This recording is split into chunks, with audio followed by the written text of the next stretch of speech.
1 Peter 5:8 says, be sober. There's a reason for that. Be vigilant, because your adversary, the devil, is as a roaring lion walketh about, seeking whom he may devour. That's right. Who he may devour.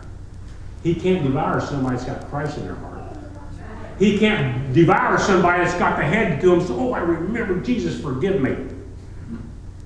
I'm telling you now, you think, and I know this, we're this thing now, this pot stuff that's going on in several states is welcoming a bunch of goofus kids I've ever seen in my life out there, and if Jesus Christ came at that time, they're not going to have a fraction of a second to say, Father, forgive me. There is deathbed repentance, but you can't do it if your mind's clouded. You better be thinking about that before you take something that's going to alter your mind. You may be on edge, the verge of hell in a second, and can't do a thing about it because when your mind is not under your control, Satan's got it. That's right. Sorry. You think you got it? No. I unfortunately got to see a lot of people that Satan got their mind. And they think they're so smart. I can't remember. They think they're so smart, but I remember this horrible wreck there in a little town there I was working in. And I got caught in the middle of the night. There was snow everywhere. And I go down to where the big bang came from and bigger rip. There was cars out in the street everywhere. And snow pretty deep. And there wasn't one footprint leaving one car. I said, what in the world is happening here? And so I got out of the police car. I had everything blocked. And it was late at night. And I started walking around. And I was trying to see what's all these empty cars everywhere. And they're out in the middle of the road. And I get down there, the car at the end, there was kind of sitting sideways in the road, and there's a kid sleeping on the front seat. No, I know he wasn't hurt. He was just curled up, just sleeping right away. So I opened the door and riled him up enough to get him out and put him in my police car. And I'm trying to figure out what in the world has just happened, because it wasn't making a lick of sense. And I got him in the police car, and he's sitting in the front seat. He was still sleeping, but I left the police car running. And I was working on that other car, and I looked back and what if he wakes up and takes off? I'm going to look very embarrassed for the camera. So anyway, I got back in and we was safe. But he was waking up. And I was trying to figure out, I said, what in the world happened here? And he's looking around and says, hey man, that's my car. He pointed his car out. Well, I said, you should know you was driving it. He said, I was with you.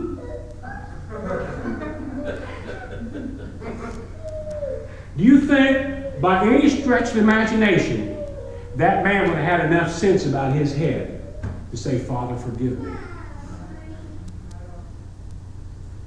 This is scary. I tell you what, if I was going to go into the hospital, which I have several times, had to go in, and I didn't know what was coming, and I said, Lord, have I forgotten anything that would send me to hell? Anything. I'm sorry for it. I'll even make something up if you need me to. Whatever. I just want to be forgiven of it. Because I don't want to get on there and they put me on some kind of medication and I never really come to again. That's right. And you can't think when you're on medicated. That I don't care what anybody says.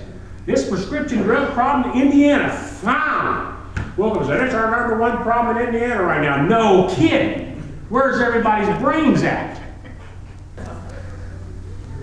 Look, I'm not going to get into too much more of this, and I know we've taken a little time here this morning.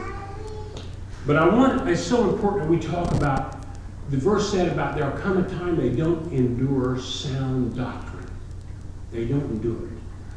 They can't, well, you know about everything goes these days. And I'm going to tell you how stupid we have become by letting everything go. They just this week, I watched this on the news, it's very disturbing to me. This soldier, this Islamic soldier that killed all the guys down at Fort Hood, wasn't it? Fort Hood.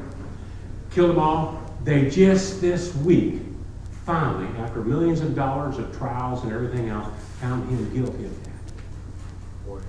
Not only the fact that we had videos years ago of it, and he's confessed to it, they finally found him guilty. I don't know what will come of it.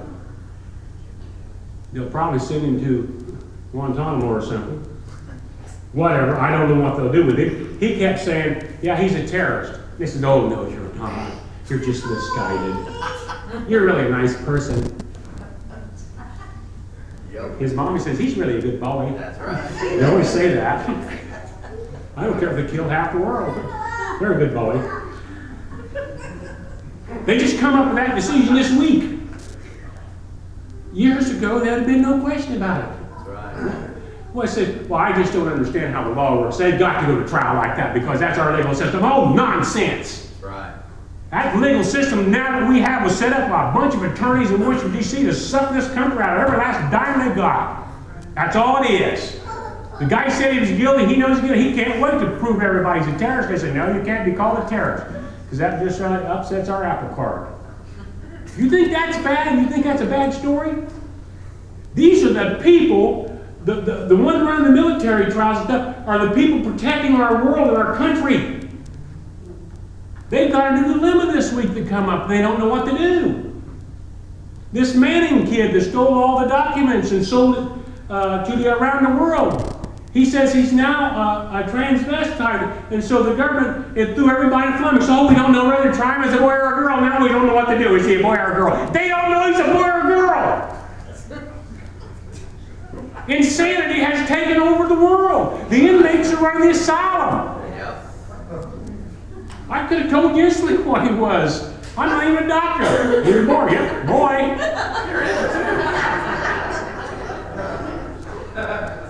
Great Scott, people. This is serious.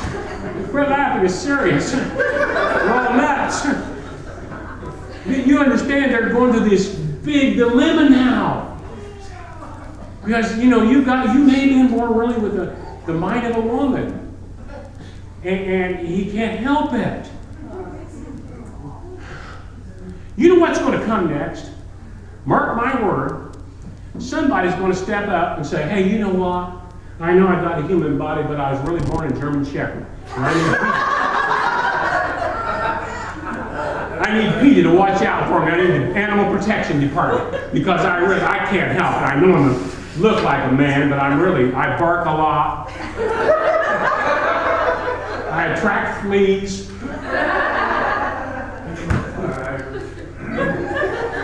I can't help it. You realize what that did to our court system? And 9 old guys up there can't figure out what a boy or girl is. Oh, could he really be a dog?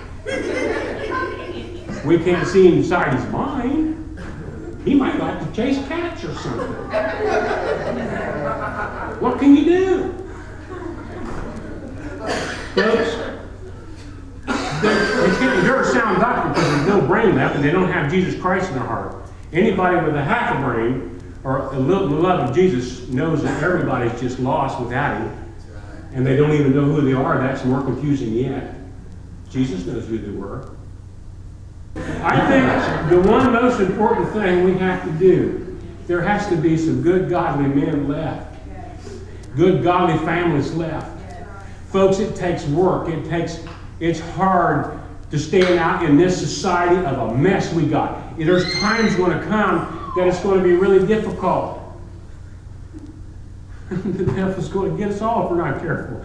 But we can be one of Jesus's people. And we got to do that by keeping up what we got, our doctrine. Many people talk about different doctrines. They will. And I don't like to talk doctrine to one other minister. I just don't like to do it because you'll stand up and start talking, what's your doctrine? They'll come up with all this nonsense about this is the way you're supposed to look, this is the way you're supposed to smell, or whatever else you can do. And to be a Christian, I'm telling you now, the doctrine is you must be born again and have Jesus Christ in your heart. Then you don't need anybody telling you how to live. Right. If Jesus is telling you how to live, you don't need some silly denominational doctrine. You don't need it. Right.